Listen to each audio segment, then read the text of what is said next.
Welcome into a Thursday edition of Main Street Sports Today. I'm Chris Yow, joined as always by Mo Patton, and we are really excited about today's show. It's going to be fantastic. It's going to be fun. Yeah, looking forward to both of our guests, and we got some pretty good stuff to talk about as well. So, yeah. This show is going to be dominated. This show will be dominated by just about one topic and one topic only, and that is SEC football opponents and locations have been announced for next football season. We're going to talk in length about that. We'll also talk with ESPN and SEC Network's Ryan McGEE about said topic, and who knows what else will come up. That guy, NASCAR, College World Series. It could be a laundry list of things that we can talk to Ryan about. I'll tell you what, however long we have him, it won't be long enough. That's exactly right. And hopefully we'll get him again next month at SEC Media Days, as we'll be hanging out downtown Nashville for a couple of days, and apparently they're throwing a party for whatever reason. Well, I think it's because we're coming, though. I don't think it has anything to do with anything else. That's it. They heard we were coming. They said, let's throw a party. That's it. It will be fun, though. And also, Anthony Law, brand new Stratford football coach, will join us on Coach's Corner. So stick around for that. But we have much, much more as well to get into. And we'll start today, Mo, with results and schedules on the rundown. This is the Rundown. Thursday Rundown is brought to you by Titans Flag Football. Have your kids play like the pros this fall season in select locations across Middle Tennessee. Titans Flag Football brings pre-K through 8th graders together to learn football fundamentals and, most importantly, have fun. Sign up for their fall season by visiting www.titansflagfootball.com. Major League Baseball results from yesterday. Braves take a pair from the Tigers 10-7 and 6-5. It was the Twins 4, Brewers 2, Giants in comeback fashion against the Cardinals 8-5. Cubs down the Pirates 10-6, and the Reds take care of the Royals 7-4. It was the Astros 5, Nationals 4, Padres 5-0 over the Guardians. And in minor league baseball, the Sounds are up 2 games against Gwinnett. 6-3 the score yesterday. In WNBA action before we got on the air yesterday, it was the LA Sparks 79, Dallas Wings 61. You played a day game? I did. Okay. Commissioner Cup stuff, so you never know. Gotcha. It's just random. Major League Baseball schedule for today, 6:20. Colorado opens a 4-game series at Truist Field against the Braves. The Pirates are at Wrigley Field against the Cubs. That's a 7:05 start. At 7:10, it's Cincinnati at Kansas City. Also at 7:10, Washington continues its series at Minute Maid Field against the Astros. And at 7:40, Cleveland is at Petco against San Diego. Minor League Baseball action at 6:35. The series continues at First Horizon Park between Gwinnett and the host Nashville Sounds. In WNBA action today, 6 o'clock on Prime, you can see the Dream at the Sun. That's Atlanta at Connecticut. At 7 on NBA TV, you've got Indiana at Chicago. And at 9 on Prime, you've got Seattle at Las Vegas. In soccer action, in the CONCACAF Nations League semifinals, Mexico plays USA at Las Vegas. I saw Jim Duggan in the house. That's it's a 9 o'clock first touch on Paramount Plus, and that is your rundown.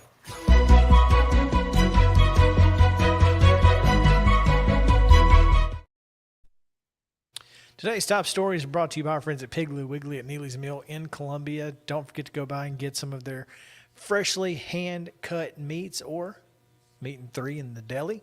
It is delicious. So We have to check out. We're going to have to. deli. We're going to have to go over there. Not tomorrow. Field trip.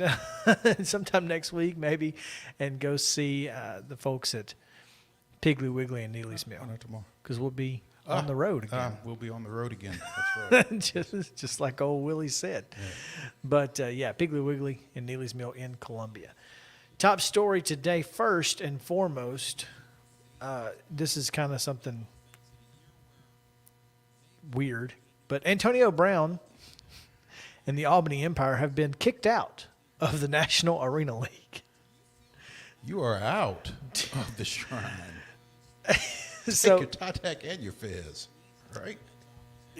yeah, so there is an old Rodney Carrington bit where he talks about getting kicked out of Chuck E. Cheese and says, do you know how bad you got to mess up to get kicked out of Chuck E. Cheese? Kind of the same deal here. How bad do you have to mess up to get kicked out of the National Arena League? I mean, it's kind of like getting kicked out. Well, never mind. Getting kicked out of a certain establishment on Broadway. I mean, how bad do you got to get? Do you got to mess up to get kicked out of there? Exactly. Yeah. Oh, after exhausting all avenues, the NAL all avenues. by the way, Oh, the board of owners have decided unanimously. I bet it wasn't unanimous. I bet Antonio didn't vote for it. I don't think he got any vote. I guess That's like that mutual agreement thing. yeah. They voted to terminate his membership of the Albany Empire. The decision was reached after an emergency conference call of the members in good standing.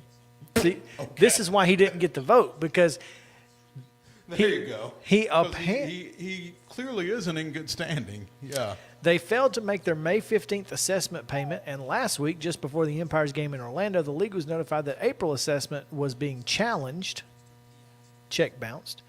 That payment was subsequently credited back to Mr. Brown.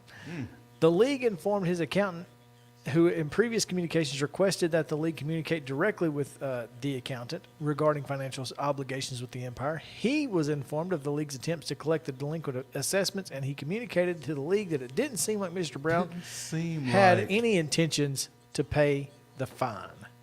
Or the assessment. Or the assessment, apparently. He was fined $1,000 for the missed payment, No, contract detrimental to the league, for his recent public comments. whatever that is. I ain't no telling.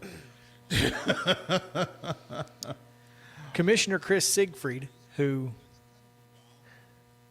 let's see, where was Chris at most recently around here? He was involved in some way in the AF2. I don't remember exactly what all he did, but yeah, Sig was I'll defer to you on yeah, this. he was minor with league. he was with the South Georgia Wildcats at one point, and I think he was the coach of the Spokane team that Tennessee Valley beat for the championship. Oh, wow. But he took a stand, and you know what? Good for him. Although the Empire's logo is still on the screen, and Well, okay. the worst part about this is Jacksonville. You know, they've got a game this week that's now canceled. A home game for the San Antonio Gunslingers will have to be canceled next week.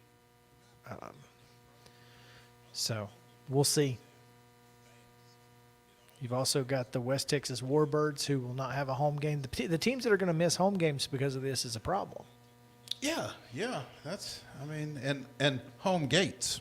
That's the thing. You're going to have to probably refund season ticket holders at least somewhat, or give them something. Give them something. And so that's tough for them. Yeah. But not surprising. Let's be honest with that. I mean, given AB's last few years, I'm not quite sure what you expected when you entered into a business arrangement with him.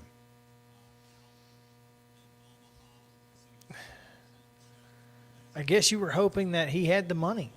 I don't know. I mean, and Albany, it should have, at least somewhat of a special place in his heart. He should have an emotional connection to the place. Sure. But, oh well. I honestly, I know the NAL uses nets and all that stuff, but I've not kept up with indoor football to a high degree for several years at this point, and they kind of want to be the AFL. Never going to be, but yeah. I don't think you're ever going to replicate that. Especially if you keep letting Antonio Brown's in the league. Well, mean, that's not been a common occurrence. No. Well, no.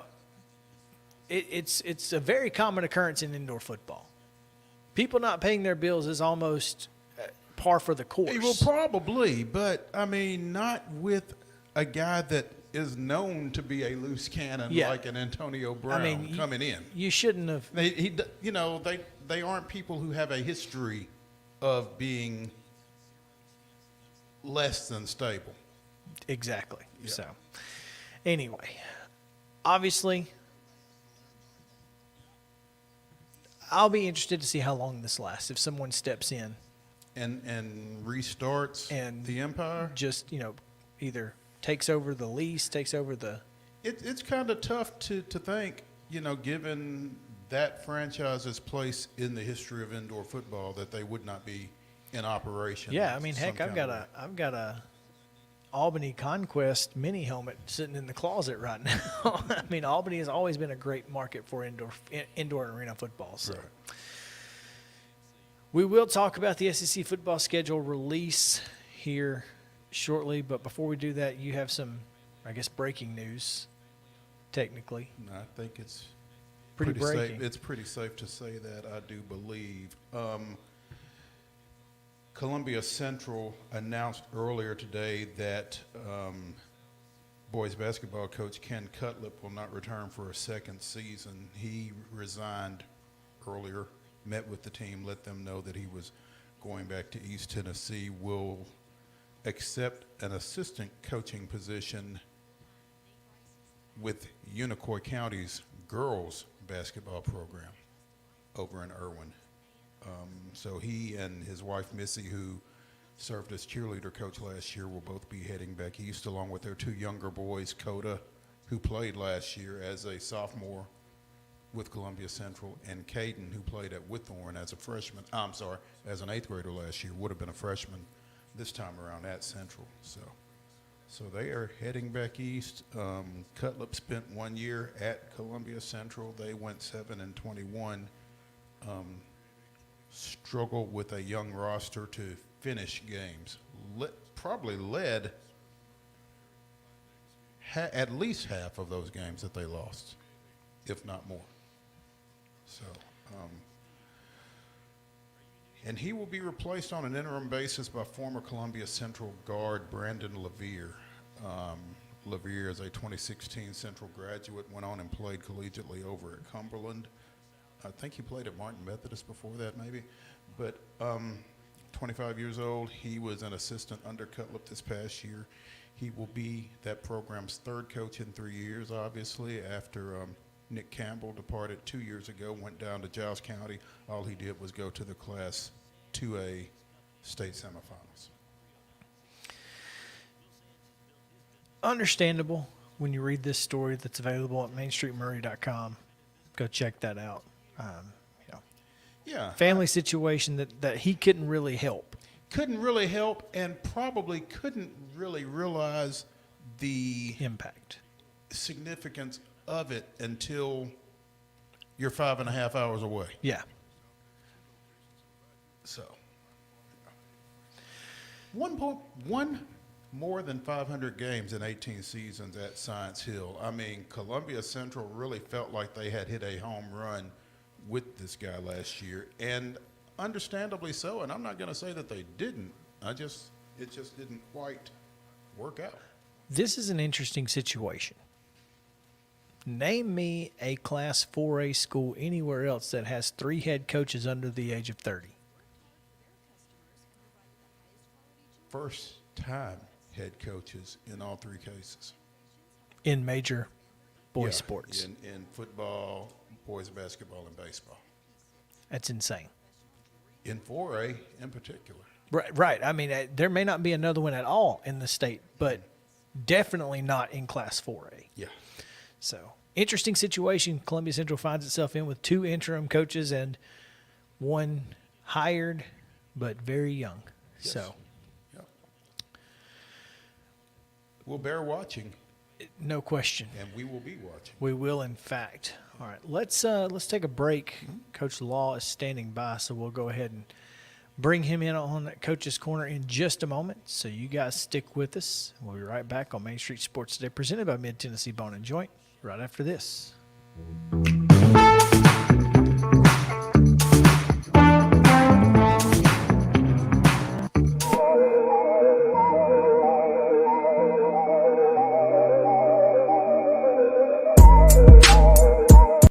Mid-Tennessee Bone and Joint treats your orthopedic injuries and existing conditions. Our trained physicians will get you back in the game faster. Contact us at 931-381-2663 or www.mtbj.net.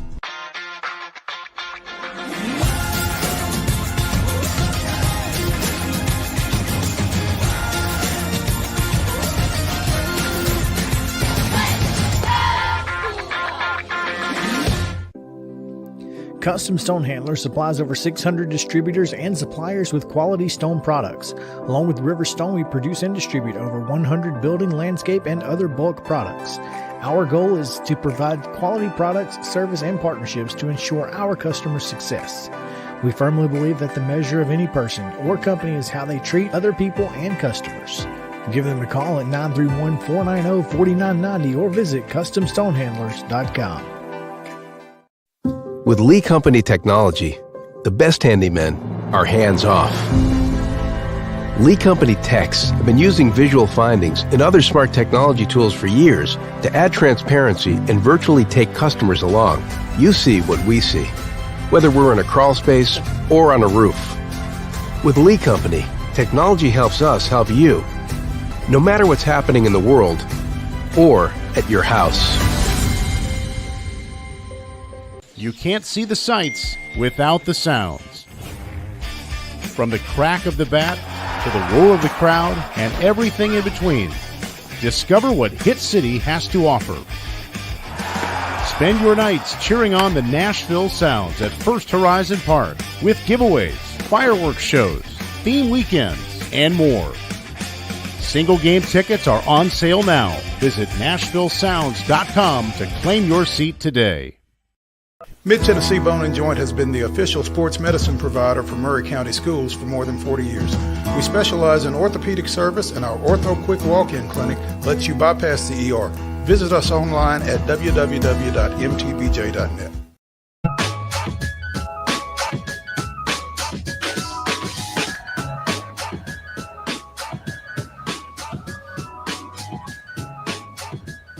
Welcome back into Main Street Sports Today, presented by Mid-Tennessee Bone and Joint. Chris, Yow and Maurice Patton here on this Thursday edition of Main Street Sports Today. We are coming to you from the Lee Company studio, and thank you guys for hanging out with us each and every day starting at 2 o'clock, Monday through Friday.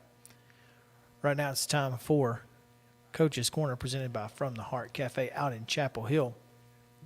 Renee Hart and the fine folks keeping you fed and happy. If you're headed out to Henry Horton State Park, you can't miss it. They're right there on the right just before you get to the park, so make sure to go see Renee Hart and those fine folks. We go now to Anthony Law, brand new Stratford football coach, and this is Mo. I like it. Let me just say, the trash talk among Metro Nashville football coaches is second to none. Well, and here's what you got to understand now. Newly named Stratford coach Anthony Law, his most recent assignment prior to taking over this role was as an assistant at East Nashville. So he's laying down the law early on here. Yeah. Coach, thanks for joining us. Thanks for having me. And can I address the trash talk? Please. Let's go. This is not trash talk. This is an expectation, and it's also a reality. If you do not beat East, your road to the state championship is cut off. We understand that East is the best right now in our region. We understand that East has been to the state championship the last 2 years. We understand that East has some very good football players. And if you're playing good football against East, you have a good team and you have a good chance. So here at Stratford, we are going to set our sights on playing good football against East. That's more than reasonable. Coach, as I mentioned, your last coaching assignment prior to accepting the role at Stratford as head coach was at East. You've been out of coaching for the last couple of years, watching your kids, one of whom will be playing for you this fall, I think, is what I understand. But what prompted you to come back in now and here? Well, this is a great situation for me. One, I get to work for an amazing administrative staff, and they believed enough in me to pick me or to choose me to be the next head coach here at Stratford. So that lets me know they believe in my abilities, they believe in my qualities, and they think that I'm the man for the job. So knowing that you have that type of support, it was kind of easy. And you talk about taking over the situation with the Spartans, and as you set your sights on East Nashville, that's a program that's in a little bit of transition right now as well. They lost their head coach. Jamal Stewart has moved to Centennial. Their defensive coordinator, Chris Simpson, has gone back to his alma mater as head coach over in Maplewood. Obviously, again, East Nashville has had a lot of success over the last couple of years, but do you look at the gap as maybe not being necessarily as wide just from the standpoint of the transition that program is in right now? Well, I'll tell you what we're going to do. We're going to concentrate on Stratford. I'm not really interested in what everybody else is doing, except East. You can see that, huh? We figured that out. Well, they're going to state championships, so that's what you're focused on. That's our focus, and we know should they're be. very good. And if the other teams don't have beat East on their wall somewhere, that's their issue. I know what we have to do in order to get to a state championship, and that's probably beat East. And and it'll be a fun little rivalry for our kids, and we hope that they are as excited as I am about that ball game. I'm sorry, go ahead. Can I say this? You have to realize that my son plays at Army, and when I visit Army, all over the place, there's beat Navy. They don't care who's on the schedule; it's beat Navy. So this is where that's coming from. It's not trash talk against East, because East is going to be a very good football team. They're going to play well, and that's that. But this is just for us. Gotcha. And again, makes perfectly good sense. You talk about your son that's at Army. He's America's left tackle, as Coach Law likes to say on his Facebook account. I'm fortunate enough to be Facebook friends with Coach Law. But tell me about QB1 at Stratford, or QB at Stratford, I guess. Yeah, gotta earn it. Yeah. So you got to earn it. Yes, he's going to earn it. And I brought my Louis Vuitton. All right, Coach Prime. You see what I did there? And that's Coach a quote. Prime's Put in that the in house. quotations. Put that in quotations. No, he's coming to us, and it was a tough situation because he had his friends over there. My light went out, so Yeah. I mean, Ours has too, but ours just comes from outside, and it's getting dark. I can't. I'm sorry. Yeah, but he, it was a tough situation for him at first, and then he understands. This is the family business, and I got a chance to get back in, and every coach wants his son to play for him, and every kid wants to play for his dad, with some exceptions. So, so mine chose. Okay, mine chose to play here at Stratford. I think he's going to do a good job, and he's going to help us. He's going to help in the, galvanizing the team, and hopefully they'll kind of gel in a fashion where we'll be able to compete from the start. Now, What you got to realize is Coach Law's son is Justice Law, who played quarterback at Beach this past season as a junior, helping the Buccaneers into the Class 6A state championship game against Oakland. Coach, you had a chance to watch him a lot on Friday nights. I'm not real sure because I didn't see Beach. Was he the starter? Did he start some games? What was his status last year, and what were y'all expecting his status to be this year prior to this move? He was a starter last year. Okay. He started all 15 games. Okay. And hopefully he'll start 15 games here this year. I mean, I like the thought. Hey, why not? Yeah. well, and that's that's the thing, Coach. This is a program that has struggled in recent years. 2-9 just last year. So obviously it's going to be a tough hill to climb. How do you start climbing that hill today to get your guys ready for Friday nights in the fall? Well, we got to get our guys believing in the little things that that matter. Little things like being on time everywhere you go. Little things. Will you please cut that out for my wife, Justin? Oh. It's important. Oh. Yeah, I got you. Thank you. Oh. Would you please also cut out a divorce lawyer for him? What did I do here? What did I do? I just want my wife to be on time, and it's important. Oh my God, where's this going? Can we get this back on the track? yes. Seriously. Most definitely. Let's get this back. I've forgotten what I was going to say now that you. Oh God. Off the rails. But yeah, the little things that you. Yeah, the you little were talking things. about little things. Hey, look at you.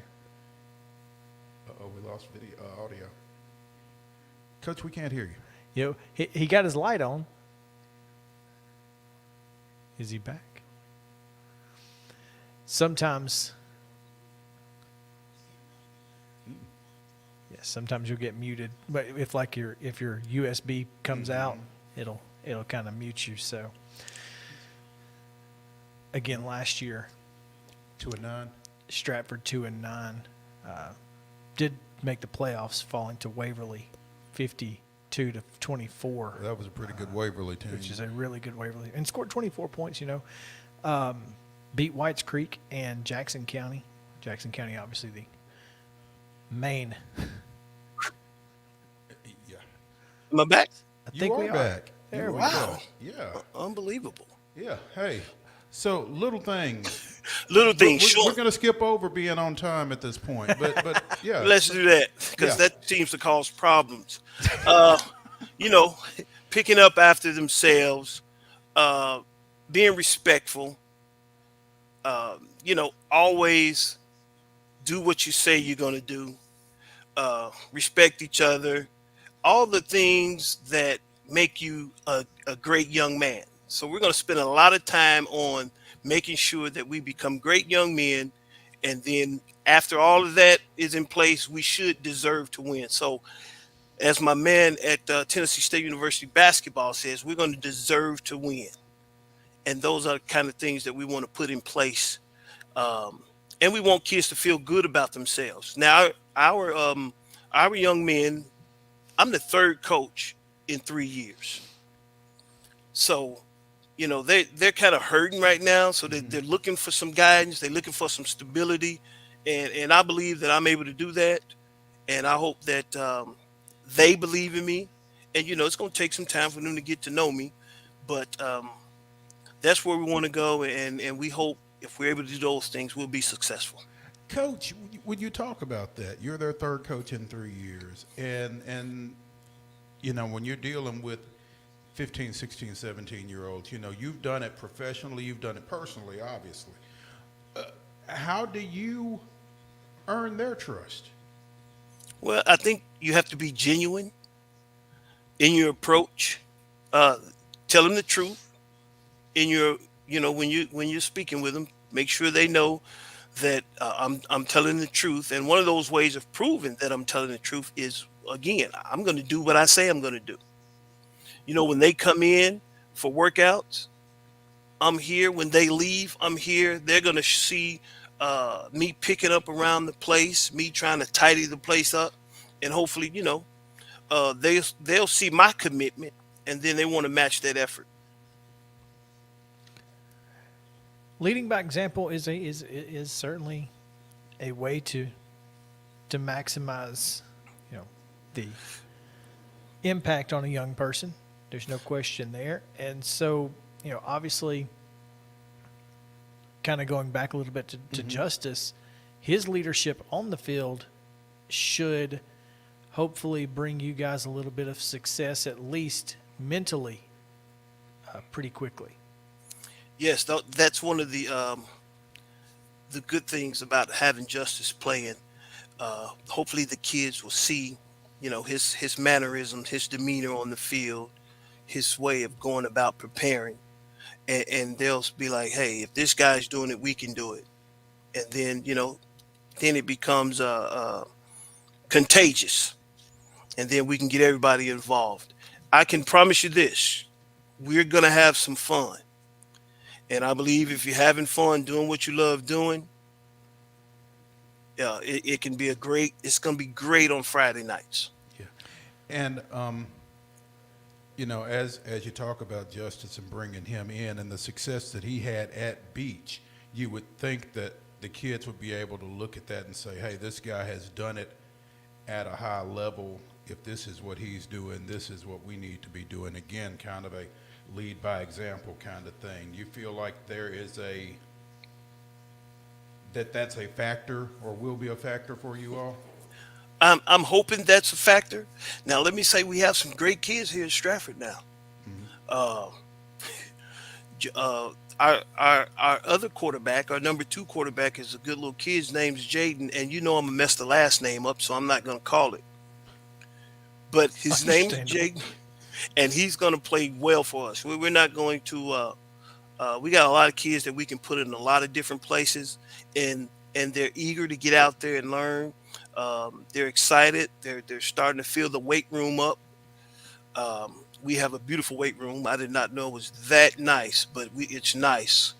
The kids are in there. They're working hard, and I believe that they believe that this year might be a little different for them, and I'm hoping to be able to bring that about. I think that weight room was a Maurice Fitzgerald production. Well, we thank him because it is beautiful. Yeah, yeah. As we lost the light again. We lost the light again, maybe I need to walk around a little bit. I see what you mean. This schedule much different from last year. Got a lot of Metro flavor on it. Glencliff, McGavick, James Lawson,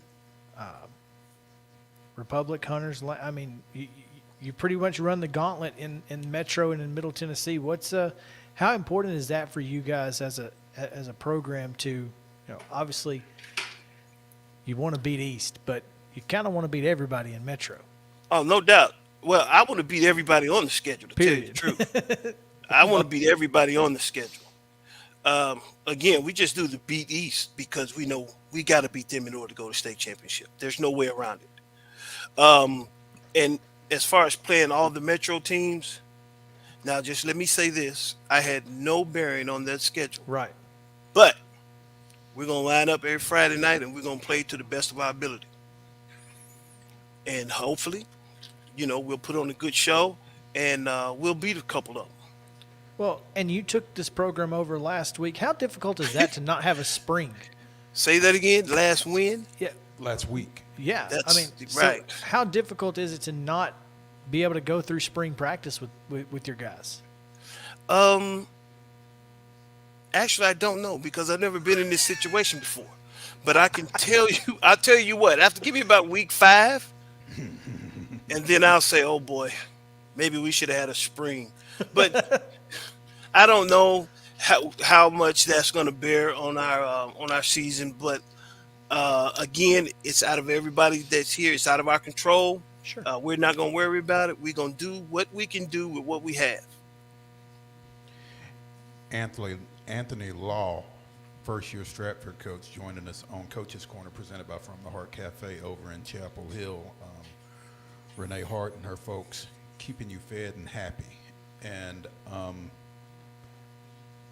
Coach, I ask a lot of new football coaches this just because I like to get their thought on this. Do you go back and look at film from last year to familiarize yourself with guys, or do you just, especially with not having a spring to really get to know them, or do you just get your first impression when they're doing what you want them to do?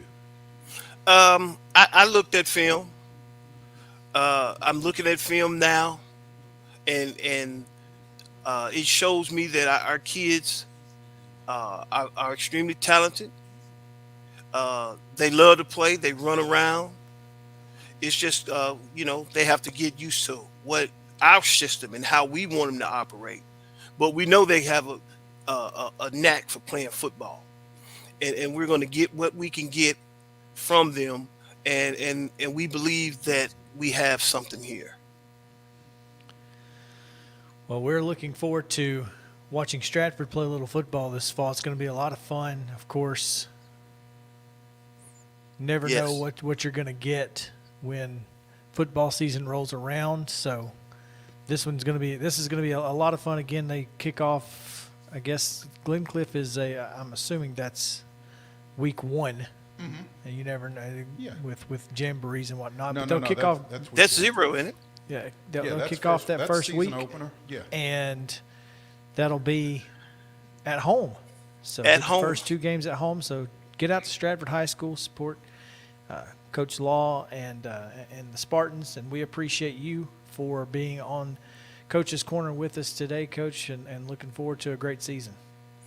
All right, thanks. I really appreciate it. Thanks for having me, and I hope your wife can make it on time and have you know that you're in trouble when you get home, buddy. Yeah, I'm not going home with Chris today. I'm gonna let him do that one by himself. Coach, we appreciate it. Thank you. All right.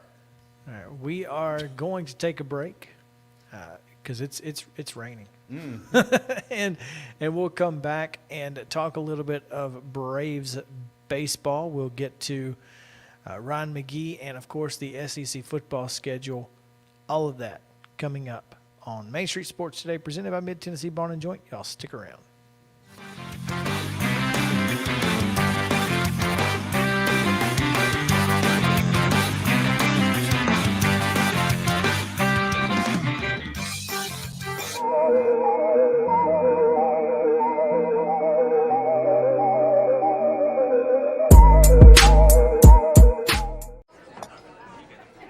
You've been putting back a few, and a few becomes a few too many.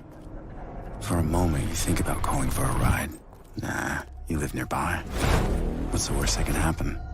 You get pulled over, your insurance goes up, you lose your license, you total your car, you kill someone. Music City will be rocking June 23rd through the 25th with a different sound. The sound of NASCAR. The Ally 400 is back at Nashville Superspeedway, and this year, it's a night race. NASCAR in Nashville. It's guitars and fast cars under the lights. Visit NashvilleSuperspeedway.com to get your tickets today for the triple header weekend. Tired of hanging lights every year? We get it. That's why Southern Nights is here to help. We install programmable lighting on your home or business so you can enjoy beautiful, customizable lighting all year round. No more ladders, tangled lights, or cold nights outside. We do the work, you do the celebrating. Call Southern Nights today and take the hassle out of holiday lighting forever. For a free quote, give us a call at 931-241-3074 or visit our Facebook page at Southern Nights. Vroom, vroom, time for the Rackley Roofing 200, and it is going to be June 23rd out at the Nashville Super Speedway. And we partnered up, all of us here at Main Street Media TV, and we have joined with Rackley Roofing to send you. Yep, what you got to do to win? All you got to do is go to your favorite Main Street Media website, look for the Enter to Win banner, click there, and you're in. Like Flynn. Isn't that cool? Main Street Media TV and Rackley Roofing sending you to the races.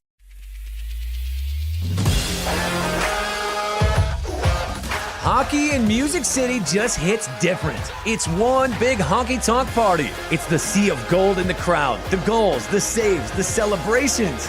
It's an experience like no other. Experience Predators hockey all season long. Visit NashvillePredators.com/season tickets and join the Loyal Legion today. That's NashvillePredators.com/tickets. And we'll see you at Bridgestone Arena.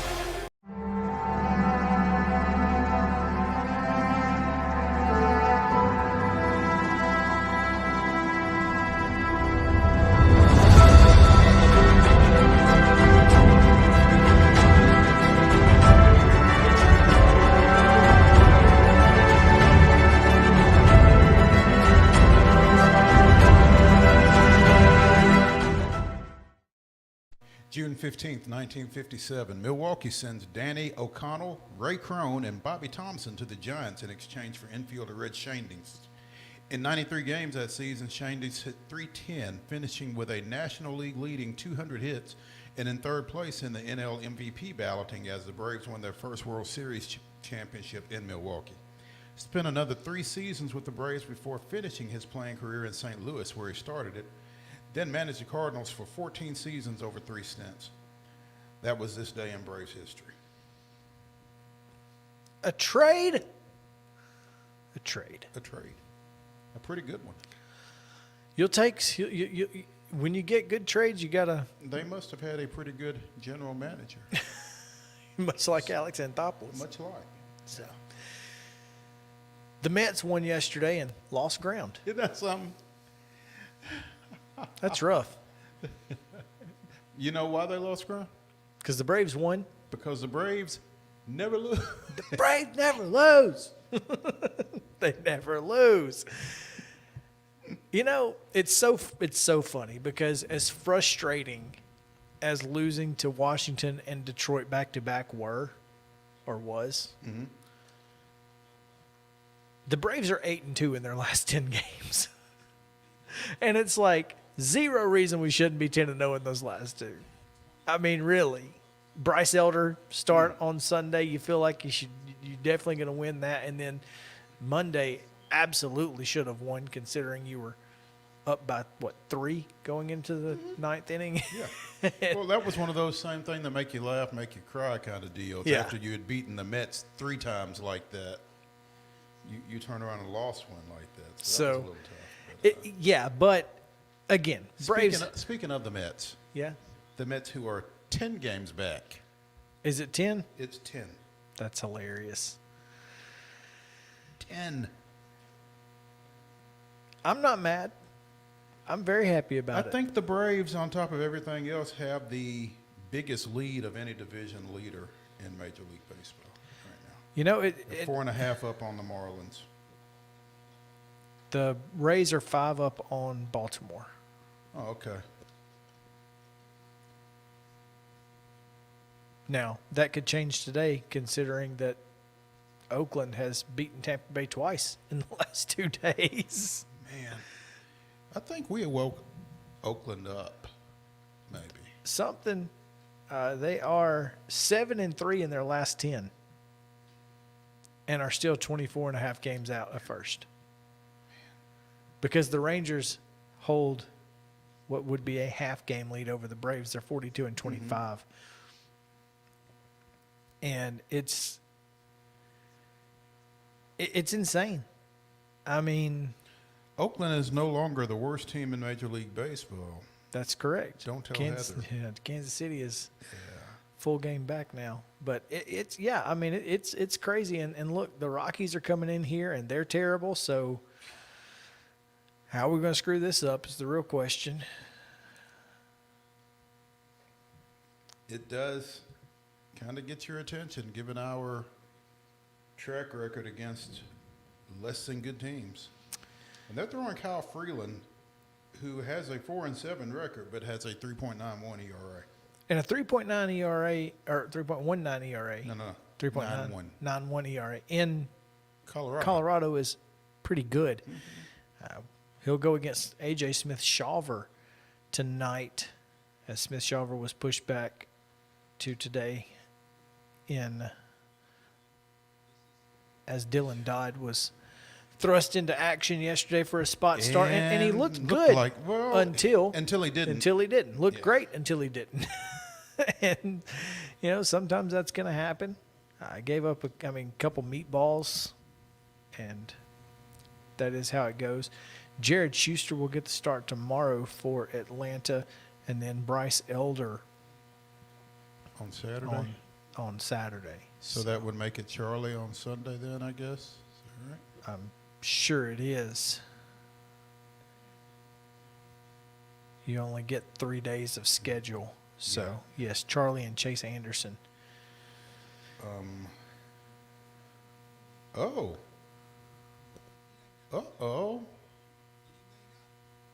Today's batting order. Oh, we have one? We do. Let's look at it. Acuna, Albies, Riley. Murphy, Olsen, Ozuna. Pilar, Arcia, MH2. This may be the first game this season that Olsen hasn't batted number 2.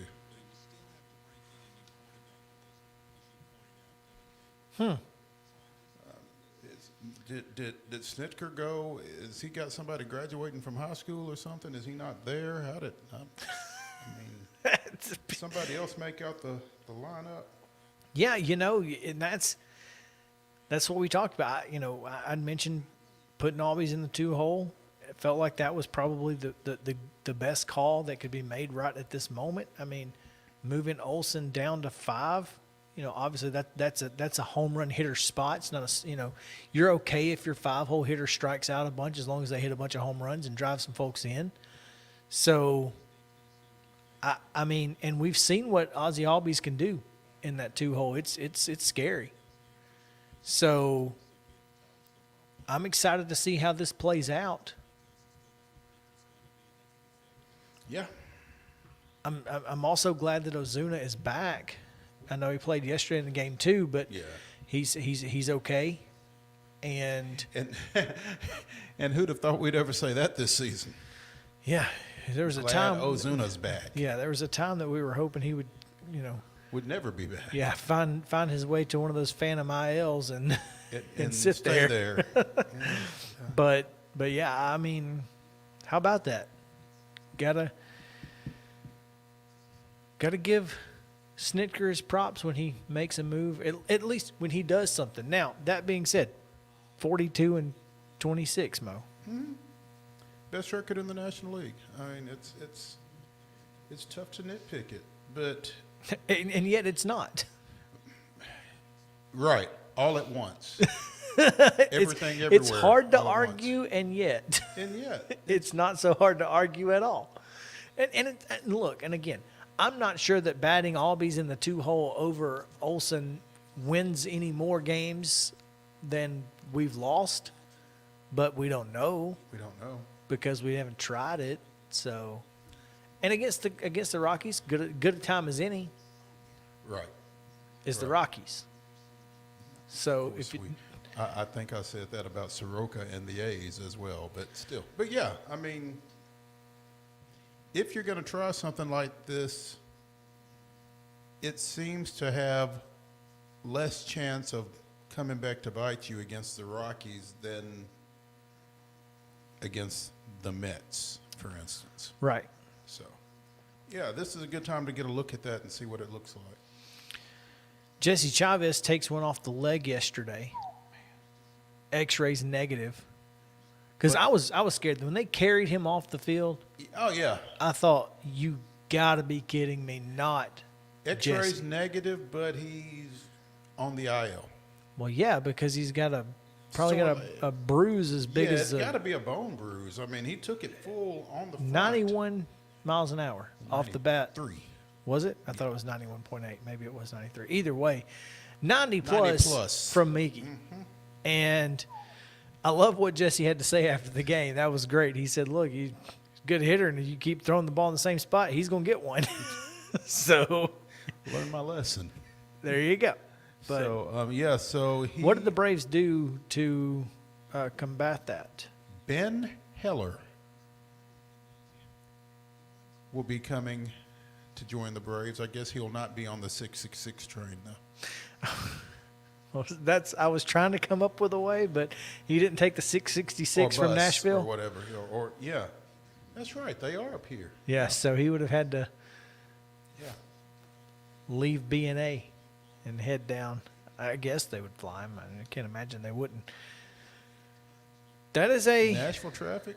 I don't know. Driving need a might be just as helicopter. quick. A helicopter. So yeah, Ben Heller, who they recently acquired from Tampa Bay, for That's right. international bonus pool money. And speaking of acquisitions, Jesus Aguilar has been signed to a minor league deal. I hope he finds his way to Nashville this weekend. He should. Please let Jesus Aguilar be in Nashville this weekend. I will give anything to be able to get his signature on a baseball on Sunday. Because that guy, look, he's not a great ball player, but he would be a good spot guy. David O'Brien of The Athletic wrote an article earlier this week about clubhouse chemistry and Braves clubhouse chemistry specifically, and how it seems to rise to a different level of importance with this team. And it seems like they specifically go out and get guys, or they are, aware of guys and how they fit. And just watching him and his interactions, I got to see him a little bit with the Brewers. You saw him with the Marlins, the way he interacts with his team, with other team players like Ozzy Albies. Pretty sure he took Ozzy's lunch money. Turned him upside down and shook him. Yeah. I mean, if there was he's kind of an emergency break glass kind of guy Well, for the Braves, now we know who I would think. play first base, though, in the event. Mm-hmm. Yeah, and it wouldn't be Charlie Culberson. Someone asked what the Braves are waiting on Charlie. What do you mean? What are they waiting on? To play him? No. Why is he here? Oh. And I said I think they're waiting on him to pick up some swords. Because but Charlie seems like the too cool for school guy. I don't feel like he's going to be playing those games. You don't think he's going to be Heredia, huh? No, but we need one. We need a sword slinger. I think, and again, read that article when you get a chance. I think Arcia is kind of a high energy guy in the dugout. I'm not sure that Culberson necessarily is, but I think the role that Culberson fits is, I'm here if you need me, and otherwise, and I can do anything. And he knows he's not going to play. He's cool with it. Mm-hmm. A lot of those guys aren't necessarily, and that can be an issue. You need a Mike Mordecai sometimes, a guy who can play anywhere at any time, or not play. And most of the guys that are in the AAA level, you're wanting them to get reps. Charlie's a pro. Mm-hmm. He doesn't need reps. He doesn't need to play. He just needs to be available. Right. Because the best ability is availability. And he's available. Yeah. So, I mean, I'm fine with it. And I love the Jesus Aguilar pickup. I mean, dudes. I hope we don't need him. No, I mean, but it's nice to know he's there. But when you've got a doubleheader, you can pull up an extra guy, and now when your pitching is right. And now you've got somebody who can relieve Olsen for a little while. Yeah, if you wanted to get him off his feet. And doesn't seem to be a Braves. Well, he's concept. young and he's young and healthy, Mo. So he's a young whippersnapper and can play all the time. That's perfectly fine. But yeah, he didn't give up anything to get him, Mm-hmm. so you'll take it. I love it. I love he reminds me a lot of Pablo Sandoval. And giving you the Panda vibes. I think he's going to be a little bit more productive than Pablo. Pablo carried us for about 2 weeks. Yeah, early on. You're not wrong. You're not wrong. Yeah. Pablo carried us for about 2 weeks, and then I think the panda hat had a lot more effect than some folks might give it credit for. Yeah. Panda hugs were important for a long time, and that's all I'm saying. That's fair. So. That's fair. But all right, that's enough of that. We've got to talk a little bit about this particular game because Which game is this? This one. This one today, because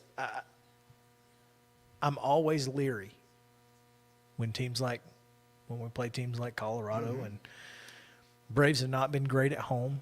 They've been better recently, but got the rookie on the mound, second start. What do we expect today? I'm hoping that this offense continues to do what it's been doing here of late, because you might get into a situation where you've got to outscore Colorado here. And I don't know what they bring to the table offensively necessarily, but I know we're running a young pitcher out there making, his second start now? This is his second start, correct, of the season. So, I mean, as good as he is, relatively speaking, he's still a young pitcher with not a whole lot under his belt. So, offensively, we just need to keep our foot our foot on the floor, I think. They don't, as far as what do they bring to the plate? Elias Diaz leads the team in batting average with .295. Ron McMahon, 10 homers and 38 ribbies. But he strikes out a whole bunch, too. He struck out 86 times already. So take that for what it's worth. They don't have a whole lot of really good guys outside of McMahon. Blackman's hurt. Blackman's hurt? Oh, that's not good. They've got Mike Moustakas, and you can, C.J. Crone still there?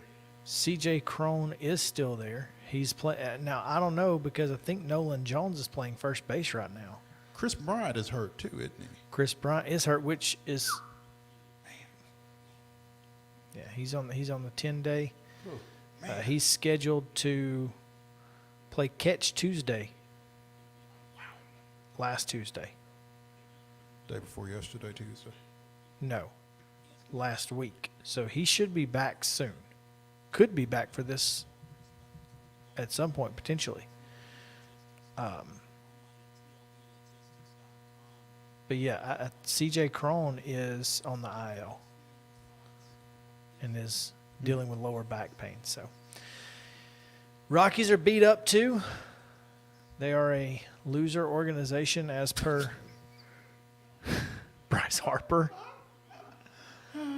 So let's not lose to a loser organization, guys.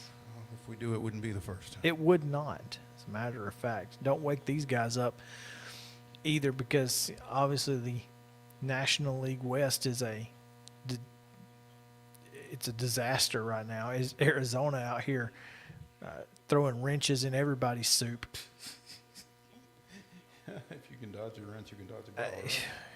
One would think so. Anyway, let's take a break. Ron McGee's standing by. We'll talk to him about anything and everything that we can possibly get him to comment on. So stick around. We'll be right back after this on Main Street Sports Today, presented by Mid-Tennessee Bone and Joint. Be back to the Lee Company studio.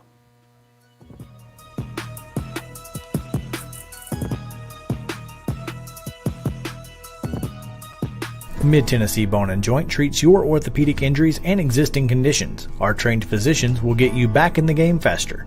Contact us at 931-381-2663 or www.mtbj.net. With Lee Company technology, the best handymen are hands-off. Lee Company techs have been using visual findings and other smart technology tools for years to add transparency and virtually take customers along. You see what we see, whether we're in a crawl space or on a roof. With Lee Company, technology helps us help you, no matter what's happening in the world or at your house.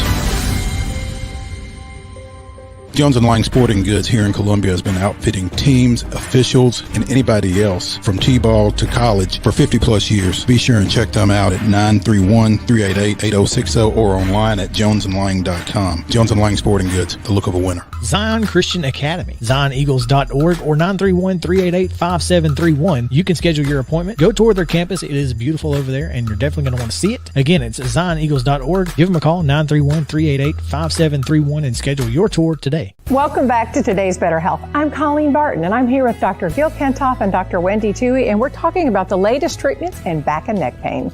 Many people, Colleen, come to see us with neck and back pain, and they develop tingling and numbness down the arm or lower back pain that develops into sciatica shooting down their leg. And for these patients, we have an advanced treatment technology, non-surgical decompression therapy that we really introduced to this area. It separates the vertebrae and creates a suction to allow fluids and nutrients back in to heal the disc naturally, relieving pressure on the nerve and on the joint. It's an amazing treatment. We've been helping patients like this for the last 30 years, helping them get back to work, get back to their family, get back to the life they want to live. I mean, it really is amazing. Technology helping us to live pain-free and better lives. Right. And I bet you have a special offer. The first 25 callers will receive an examination, x-rays, review of our findings, and their first treatment, all for $39. Call 615-551-3897 today to receive this special offer. A game without a crowd is just a scrimmage. A performance without an audience is just a rehearsal. Without your presence, high school sports and the performing arts aren't possible. Ensure that these essential extracurricular activities continue to enrich the lives of students in Tennessee. Purchase a ticket to your local high school's game or performance. This message presented by the TSSAA. You can't see the sights without the sounds. From the crack of the bat to the roar of the crowd and everything in between, discover what Hit City has to offer. Spend your nights cheering on the Nashville Sounds at First Horizon Park with giveaways, fireworks shows, theme weekends, and more. Single game tickets are on sale now. Visit NashvilleSounds.com to claim your seat today. Mid-Tennessee Bone and Joint has been the official sports medicine provider for Murray County Schools for more than 40 years. We specialize in orthopedic service, and our Ortho Quick Walk-In Clinic lets you bypass the ER. Visit us online at www.mtbj.net.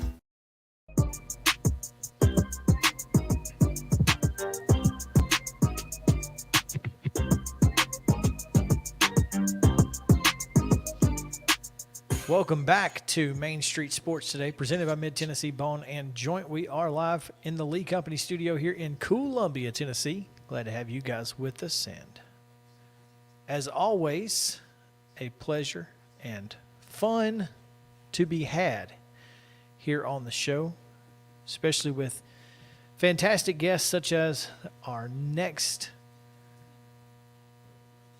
guest, who is ESPN's Ryan McGEE, who joins us now. Ryan, welcome back to this ridiculous show that we like to call our own. How are you? Marty and I can relate to that. So yeah, I understand. Yeah, no, it's great to be here. Ryan, do I understand? Did your student graduate earlier? Yeah, my daughter graduated high school yesterday, which is crazy.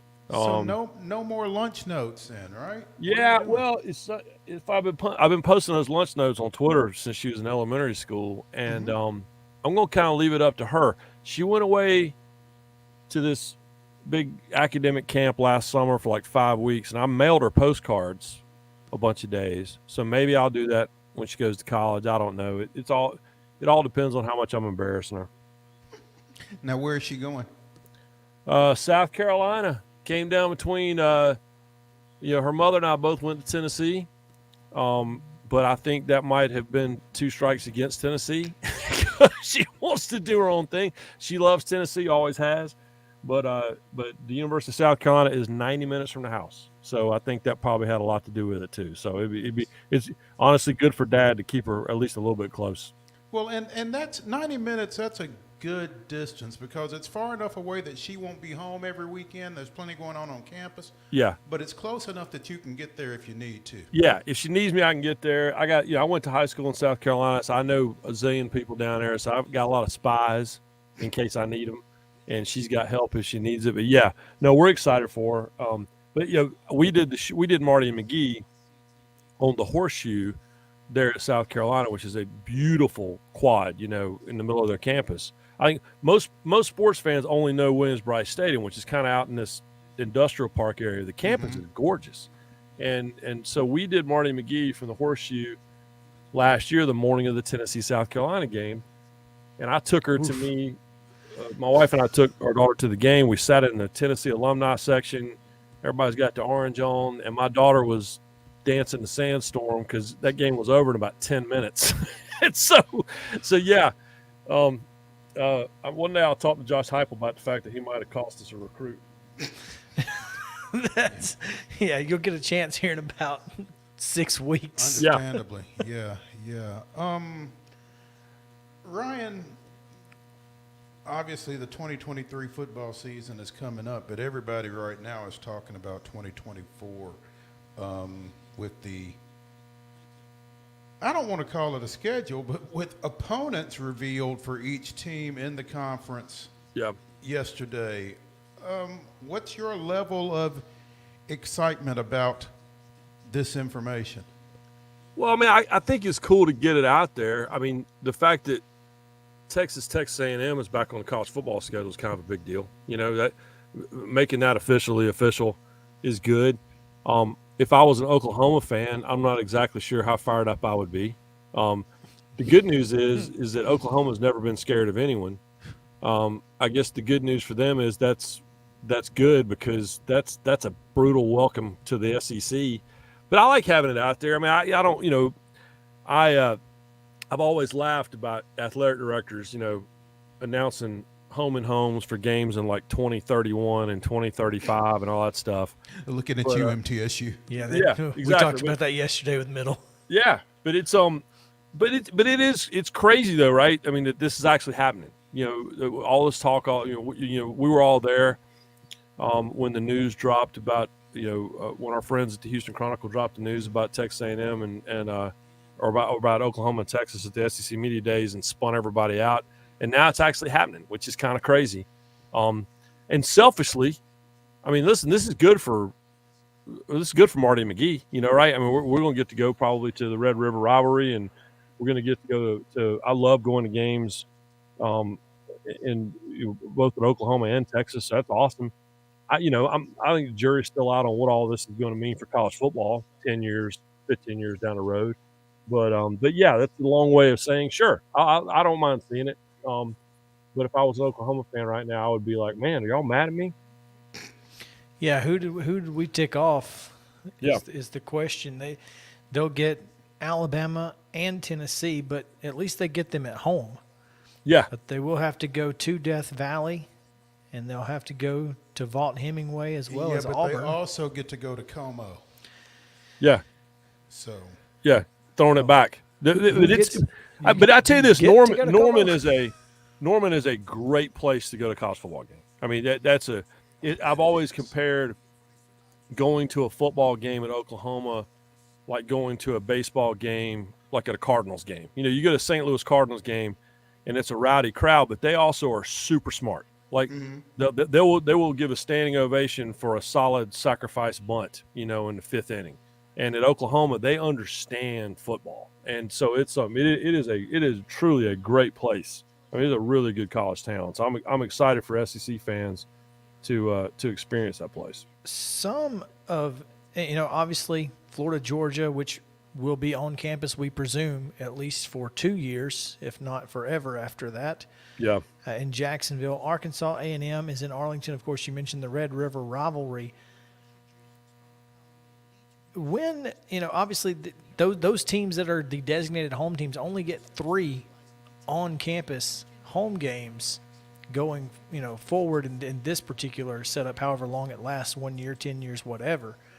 But if a 9th game is added, is there any chance that we could see more neutral site conference games? It just depends on how big the checks are. I mean, you're right. We were at that A&M Arkansas game last year, and Arkansas, I think, would have really much rather had that game at home. Oh, absolutely. Right. And so, but Jerry Jones, an Arkansas alum, also, wrote really large checks for both of those teams to come down there. So that's really what it depends upon. But yeah, I think Jacksonville's done. I mean, really, when we were down there, we do the show. I've been to that game, gosh, the last 5 or 6 years in a row, and after having gone my whole life, and every year the conversation is, are we going to lose the game? Are we going to lose the game? Are we going to lose the game? And that way in Hoover too for the last 10, 15 years, right. and they just get off the mat every time. So who knows? But the answer's always been, well, you need to do some work on the stadium. So now they're going to do the work on the stadium. But I think, unfortunately for them, they might lose the game because of the work on the stadium. Yeah. So, but again, irony. it just depends on, you guys know, follow the money. It just depends on, how much revenue is going to be involved because at the end of the day, the bigger the check, the suddenly traditions become different traditions when the check's bigger. No question there. He said a mouthful right there. Ryan McGEE of ESPN and the SEC Network joining us here on Main Street Sports Today, presented by Mid-Tennessee Bone and Joint.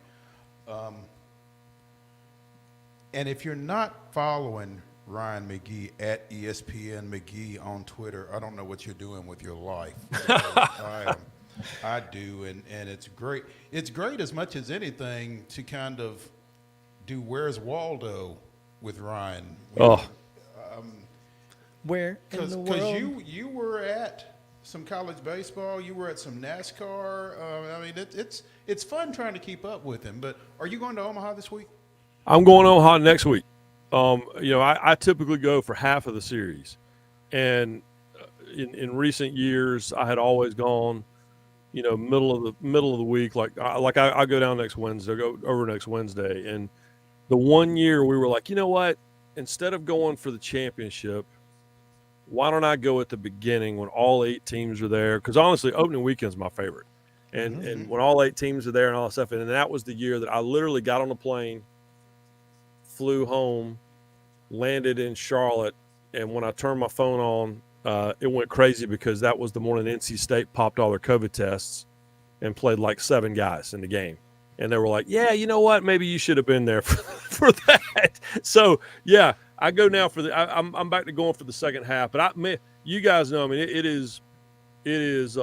I wrote a New York Times worst selling book about it. I love that event so much. I love going out there. It is one of my favorite events to cover.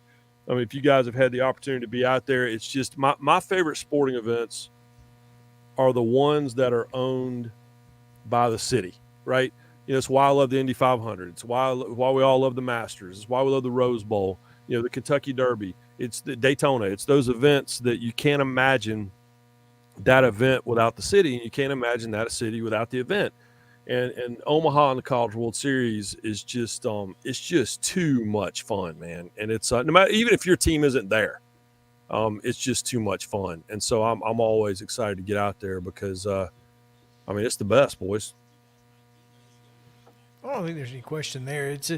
The atmosphere. Mo said, it's a bucket list item.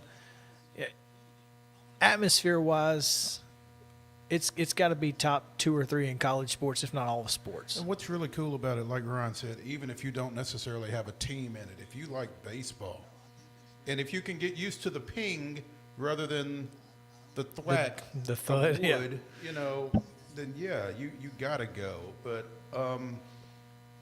Ryan, obviously this Tennessee LSU game on Saturday that you won't be there for is, from an SEC standpoint, it's a big deal.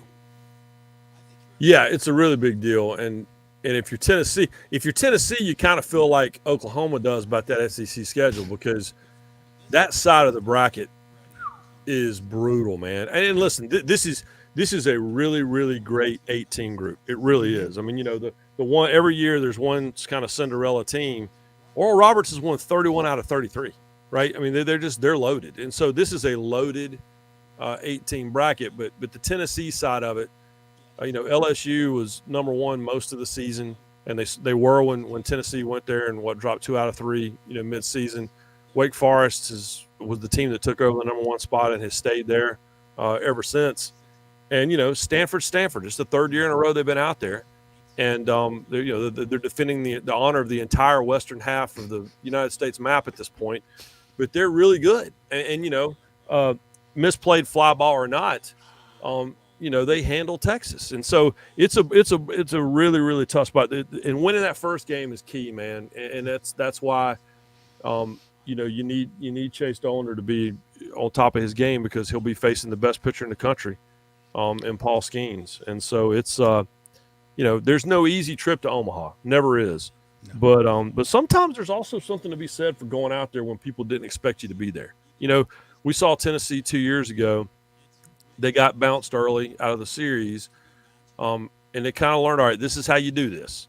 And then last year, obviously, they had the disappointment of the Super Regional, and when everyone expected them to be there. And quite frankly, a month ago, no one expected 2 weeks ago, no one expected them to be in Omaha. So for them to be there now, I feel like they're kind of playing with house money, and that maybe that's the edge they need. Will Wake end the curse? It's crazy, right? It's the most ridiculous stat in sports that the number one national seed has not won the College World Series since 1999. Since 1999, this millennium, it's crazy. Well, and then Wake Forest forever until Virginia won the College World Series 6-7 years ago. The ACC, which is a great baseball conference. I grew up on Tobacco Road. It's always been great, but forever it was Wake Forest's College World Series title in 1955 was the last and only time the ACC had won the College World Series until Virginia finally did it. And Wake Forest not been back since. The last time Wake Forest won the College World Series, I looked it up. The number one song in the country was "Rock Around the Clock," and Eisenhower was president. I mean, that's how long ago it was. And so for them to get there now, and we almost had Oregon, who hadn't been there since 1954, and Wake Forest, who haven't been there since 1955. So, yeah, Wake has the deepest pitching staff in the country. They score a lot of runs. I grew up going to that ballpark. That was a minor league ballpark for years and years and years, and it is a hitter's ballpark, and that pitching staff still managed to put up crazy numbers. So they're legit. They're really good. So, but I'll tell you this, I'm not picking the number one seed ever until someone finally does it. So they're going to have to make a liar out of me. Yeah, after Wake does it, then I'll be on board. Yeah, I'm gonna have to be wrong at least once. Yeah. Yeah. What's crazy, the other side of the bracket is a respectful. It's a respectable group. Yeah. But it's not this side. Oral Roberts, TCU, Virginia, Florida. I mean, you just feel like whoever comes out of there, and you really feel like it's probably going to be Florida the way they've been playing of late. But yeah. Well, and TCU was not supposed to be here. They lost. Their coach lost to Texas A&M, and then they finished fourth in the Big 12. But they've won they're 9-0 in the postseason since the Big 12 tournament started. So they're hot. I mean, Florida's the same way. None of us were really talking about Florida, 2 months ago, and they might be the best team, certainly the hottest team in the country. And Oral Roberts, like I said, has won 31 out of 33. And, Virginia just did what Virginia does. They got to the College World Series. So, yeah, it's not that side of the bracket is not a slouch by any stretch, but it ain't the side of the bracket Tennessee's on. No, not at all. Not at all. And you kind of concern yourself a little bit with, that side of the bracket, that Wake side kind of beating up on each other, sort of like they say about the SEC. Them beating up on each other, and then what's left gets to the championship series against who knows. But it's whomever comes out of that. Yeah, it's definitely two different brackets. Yep. Well, the key is, and you guys know this, the key is go 2-0. Yep. If you win your first two games, then you are, I mean, even with the slightly restructured format of the College World Series, you still have a huge advantage. And so you get through the first two games and, do it without using 14 pitchers. then you're in really good shape. So no matter what side of the bracket they come from, if someone gets through, if we're talking next Tuesday about a team that's 2-0, then I don't care what side of the bracket they're on. That's the team that's in the catbird seat till they get to the championship series. Ryan, will you be joining us in Music City for the night race, or will you still be in Omaha? I will be in Omaha, and everyone in Nashville is giving me a hard time about that because I was going to say, it's unfortunate. I'm not going to be there. I wanted to be there, but unfortunately, I go where work sends me. I'm not going to complain about being at the College World Series championship. Yeah. I mean, I've got to be there. It's. I know. But I have to go. They're making me go. I know. They pay me don't tell anybody. They pay me in American dollars to do that. But the good news is that I will, as tradition stands, I will always have the race on in the press box, no matter where they are. For years, it was Michigan. They were always at Michigan, and then in IndyCar, used to always be at the Iowa Speedway, and so a lot of the years we would get like Saturday off. If we had two undefeated teams playing for the championship, I'd sneak over to Iowa for an IndyCar race. But yeah, I'll be watching, but I won't be there. But I'm excited about it. Like I've told you guys 100 times, all the talk about the fairgrounds and can the city hold two races and host two races, and can they make that work? I say it all the time. A ticket is a vote. We just saw it with North Wilkesboro Speedway. I was up there, and if it's standing room only, then you do not give them an excuse to pull that date. And so it sounds like from everything I'm hearing, the people in Nashville are going to make sure that is not an issue. Well, it's been a good event so far. Yep, absolutely has, and it's always been a great race crowd. And that's why I'm excited about not just this, but the prospect of maybe having two Cup Series races at two different racetracks in that city.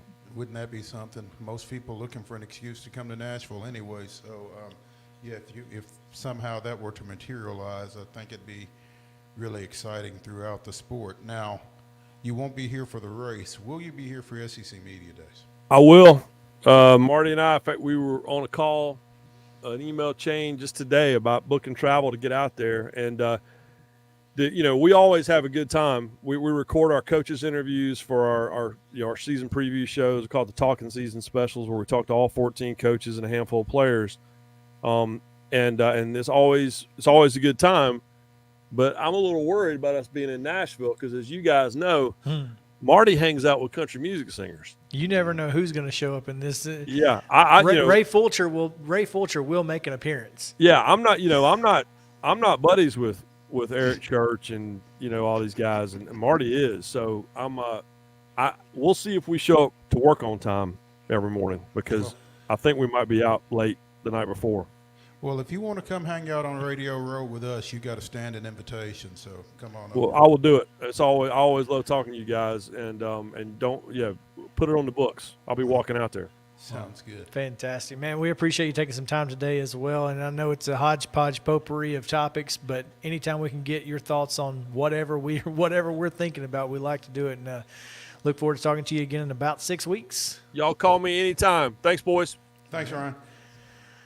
We'll continue here. We'll stay here for the next 5 minutes and talk about the SEC football schedule. As he mentioned, obviously Oklahoma kind of got a rough deal. But before we do that, the 24 football schedule. Yeah. Before we do that, I got to get your thoughts on this. Mm-hmm. Mike Leach to the Texas Tech Hall of Fame.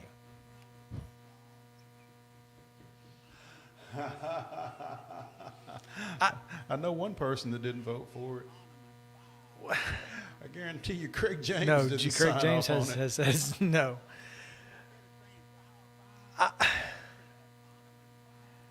I don't know. I mean, this is tough.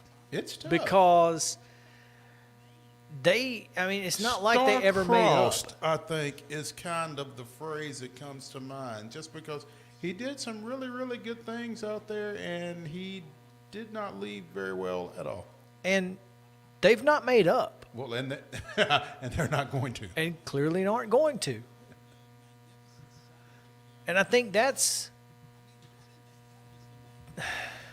Well, I mean, I will say this. I mean, kudos to whoever ushered this through, because somebody had to say, we need to let bygones be bygones. This guy is who he is. He certainly took them to a different level. Yeah. I mean, Texas Tech is probably going to be the favorite to win the Big 12 this year. Well, I mean, Texas Tech reached a level of prominence in football that they had never seen. Right. I mean, he was their Bobby Bowden. So, I mean, I don't know how he's not in your Hall of Fame. Well, he will be soon. Probably should have been sooner. But I will say this: maybe it's easier to do it now.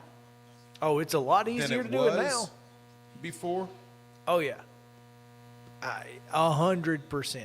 Yeah, because he wasn't going to show up, and you couldn't. You couldn't risk that. It's funny that you say that, because there is a local high school that named the floor for one of its former coaches who did not leave very well. And the question basically right up until the time he walked in was whether or not he was going to show up. Literally. Guess it's good that he did. Hey, bygones be bygones, and bygones and bygones. Yeah, I mean, I don't quite know who was behind it. I'm sure there were a lot of people that were, but yeah, it's good that he did. Anyway, well, as much as we thought that the schedule would dominate the show, didn't even get a mention. Feels like we talked a little bit about it, but we really need to dive into it, and we will do that tomorrow as we come to you live from First Horizon Park. The Lee Company studio is on the move and on the road again. We will talk with someone from both the Nashville Sounds and someone from the Gwinnett Stripers. We still don't know who at this point, but we will have someone from both of those organizations on the show tomorrow, hopefully live and in person. So, ideally, it will be fun, and obviously we'll talk as much as we can about that, and we'll of course get you ready for the weekend and maybe make some Omaha picks and. Yeah. Maybe you make some Omaha picks. I mean, you just heard what Ryan said. I don't know if I'm picking anything. I think I might just pick the 1 seed every year until it happens. That way, when it does happen, I told you so. You see, sooner or later, my butt, 24 years later, you'd still be waiting if you'd have started that in 2000. Right? Yeah. How deep in the hole would you be on that one? Oof. It'd be rough. So, anyway, we'll be back tomorrow. We appreciate you guys hanging out with us again from the Lee Company Studio. It's Main Street Sports Today, presented by Mid Tennessee Bone and Joint. Tomorrow, 2 o'clock. Follow us on Twitter, Instagram, and Facebook. We'll see you then.